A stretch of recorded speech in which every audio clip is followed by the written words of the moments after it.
Assalamualaikum warahmatullahi wabarakatuh. Halo guys, pada kesempatan ini saya akan menceritakan tentang kisah anaknya Nabi Adam atau manusia pertama yang dilahirkan di muka bumi itu, yaitu Kain, di mana Kain adalah seorang manusia yang pertama dilahirkan di muka bumi dan seorang manusia yang membuat kejahatan di muka bumi atau membunuh di muka bumi. Dan kemarin saya sudah cerita tentang Kain, tapi masih ada lanjutannya, yaitu tanda Kain. Telah banyak yang ditulis tentang kutuk Kain dan tanda yang terkait. Kata yang diterjemahkan dengan tanda itu dapat berarti suatu pertanda, peringatan, kenangan dalam Alkitab. Kenapa saya harus membaca dalam Alkitab? Karena inilah cerita Kain di Alkitab. Kata yang sama digunakan untuk menggambarkan bintang-bintang sebagai tanda atau peringatan. Sunat sebagai lambang perjanjian Allah dengan Abraham. Dan tanda-tanda yang dilakukan oleh Musa di hadapan Firaun. Meskipun saat ini sedikit sekali konsensus tentang apa persisnya arti tanda itu. Alkitab memuat beberapa rujukan pada sejumlah kesempatan terhadap orang-orang Keni yang dalam bahasa Ibrani dirujuk sebagai Kain, yakni kata yang sangat dekat dengan kata kain atau koin. Jadi tanda Kain diyakini mulanya berasal dari suatu tanda yang sangat jelas membedakan suku Keni. Seperti misalnya rambut yang merah atau suatu tato ritual tertentu yang kemudian dipindahkan kepada Kain sebagai eponim suku tersebut. Dikatakan bahwa tanda memberikan Kain perlindungan, melukai Kain akan dibalas hingga 7 kali lipat. Dengan demikian, tanda ini dilihat sebagai suatu bentuk perlindungan yang diberikan kepada anggota sebuah suku dalam suatu bentuk sehingga seluruh suku akan menyerang orang yang memulai satu saja anggota mereka. Kelompok-kelompok Baptis dan Katolik sama-sama menganggap bahwa gagasan tentang Allah yang mengutuk seorang individu tidak sesuai dengan watak Allah, dan karena itu mengambil sikap yang berbeda. Katolik secara resmi memandang bahwa kutuk ini diakibatkan karena tanah sendiri menolak untuk memberikan hasil kepada Kain. Sementara beberapa orang Baptis memandang kutuk itu sebagai agresi Kain sendiri, sesuatu yang sudah ada dan Allah hanya menunjukkan, bukan menambahkannya. Dalam Yudaisme, tanda ini bukanlah suatu hukuman, melainkan tanda belas kasihan Allah. Ketika Kain dihukum untuk menjadi pengembara, ia tidak mempersoalkan hukumannya, melainkan hanya memohon agar hukumannya diubah sedikit sambil memprotes, "Barang siapa yang akan bertemu dengan aku, tentulah aku membunuh aku." Karena alasan-alasan yang tidak disebutkan dengan jelas, Allah menyetujui permintaan ini. Ia memberikan tanda pada Kain sebagai tanda bagi orang lain agar Kain tidak dibunuh sampai ia mempunyai 7 keturunan. Penafsir Torah Rashi menjelaskan bahwa setelah 7 keturunan Kain, Henokh, Irad, Mauhel, Matusel, Lamek, Kain dibunuh oleh keturunannya Lamek. Kejadian dalam Alkitab. Dalam seni Kristen abad pertengahan, khususnya di Jerman abad ke-16, Kain digambarkan sebagai seorang Yahudi interpikal yang berambut ikal berjanggut, sementara Habel adalah seorang non-Yahudi Kristen yang berambut pirang. Gambaran tradisional ini telah berlanjut selama berabad-abad dalam suatu bentuk tertentu, seperti misalnya lukisan James Tissot pada abad ke-19. Kain membawa Habel untuk dibunuh yang diperlihatkan di atas. Ini adalah akibat dari apa yang tampaknya penyelesaian yang perlu terhadap masalah pembunuhan terhadap saudara sendiri tanpa melibatkan orang lain, dengan menjelaskan sebagai akibat dari suatu kelompok secara historis direndahkan oleh kekristenan. Dalam budaya populer sejak zaman Victoria, rasa haus darah Kain telah sering menyebabkan ia digambarkan sebagai nenek moyang vampir. Sebuah pandangan lain diambil dalam teologi Mormon. Di sini Kain dianggap sebagai perwujudan dari anak yang terhilang. Bapak dari kombinasi rahasia, artinya organisasi-organisasi rahasia dan kejahatan terorganisir, maupun orang pertama yang memegang gelar master remahan, yang berarti empu dari rahasia besar agar ia dapat membunuh dan memetik keuntungan. Pengembara.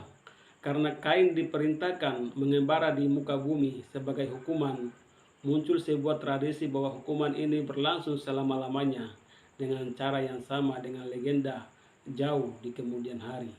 Tentang Fling Dukman, menurut beberapa sumber Islam seperti misalnya Al-Tabari, Ibnu Katsir, dan Al-Talabi, Kain berimigrasi ke Yaman.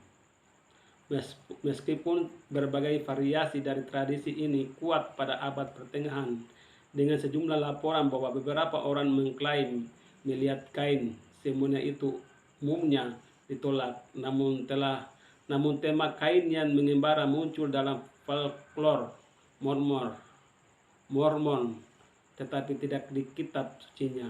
Klaim terakhir yang diketahui tentang orang yang mengaku melihat Kain tampaknya adalah di Amerika Serikat pada tahun 1868. Ketika ia dilaporkan mengunjungi seorang Mormon bernama O'Grady, dia di St. Neves tanggal 23 bulan September tahun 1868. Sebelumnya pada 1836, seorang Mormon perdana yang lainnya, David W. Patten, mengklaim telah berjumpa dengan seseorang yang sangat tinggi, berbulu dan berkulit hitam di Tennessee, yang mengatakan bahwa ia adalah Kain. Patten mengklaim bahwa Kain telah memohon dengan sungguh-sungguh agar ia mati, namun permohonannya itu ditolak, dan bahwa misinya adalah menghancurkan jiwa-jiwa manusia. Meskipun keyakinan-keyakinan yang belakangan ini tentang pengembaraan kekal, menurut kitab tahun-tahun Yobel, Kain menetap menikahi saudara perempuannya Awan, memperoleh anak laki-lakinya yang pertama, Henok. Dianggap orang yang berbeda dengan Henok yang lebih terkenal. Sekitar 196 tahun setelah penciptaan Adam, Kain kemudian mendirikan kota yang pertama, menamainya sesuai dengan nama anaknya, membangun rumah dan tinggal di sana hingga rumah itu roboh menimpanya, membunuhnya pada tahun yang sama dengan kematian Adam. Sebuah legenda pertengahan pernah mengatakan bahwa pada akhirnya Kain tiba di bulan, dan di sana ia menetap selama-lamanya dengan setumpukan ranting-ranting kayu di punggungnya. Ia berasal dari fantasi populer yang menafsirkan bayang-bayang di wajah bulan. Sebuah contoh tentang keyakinan ini terdapat dalam karangan Dante Alighieri. Ungkapan kain dan ranting-ranting digunakan sebagai sinonim untuk bulan. Dalam studi ilmiah, teori yang paling lazim ialah bahwa cerita ini terdiri dari sejumlah lapisan, dengan lapisan aslinya berasal dari dongeng Sumeria tentang bujukan terhadap Inanna. Dalam cerita ini, yang dianggap mewakili konflik kuno antara para pengembala nomaden dan para petani agraris yang telah menetap Dumuzi, dewa para pembala, dewa para gembala, dan Enkidu, dewa para petani, bersaing memperebutkan perhatian Inanna, sang dewi utama, dan bersaing memperebutkan perhatian Inanna, sang dewi utama. Dumuzi adalah dewa yang kasar dan agresif, tetapi Enkidu lemah lembut dan tenang. Karena itu Inanna lebih suka kepada Enkidu. Namun ketika mendengar hal ini, Dumuzi mulai menyombongkan diri tentang betapa hebatnya dirinya dan menunjukkan karisma yang kuat, sehingga Enkidu meminta kepada Inanna untuk menikahi Dumuzi dan kemudian pergi mengembara.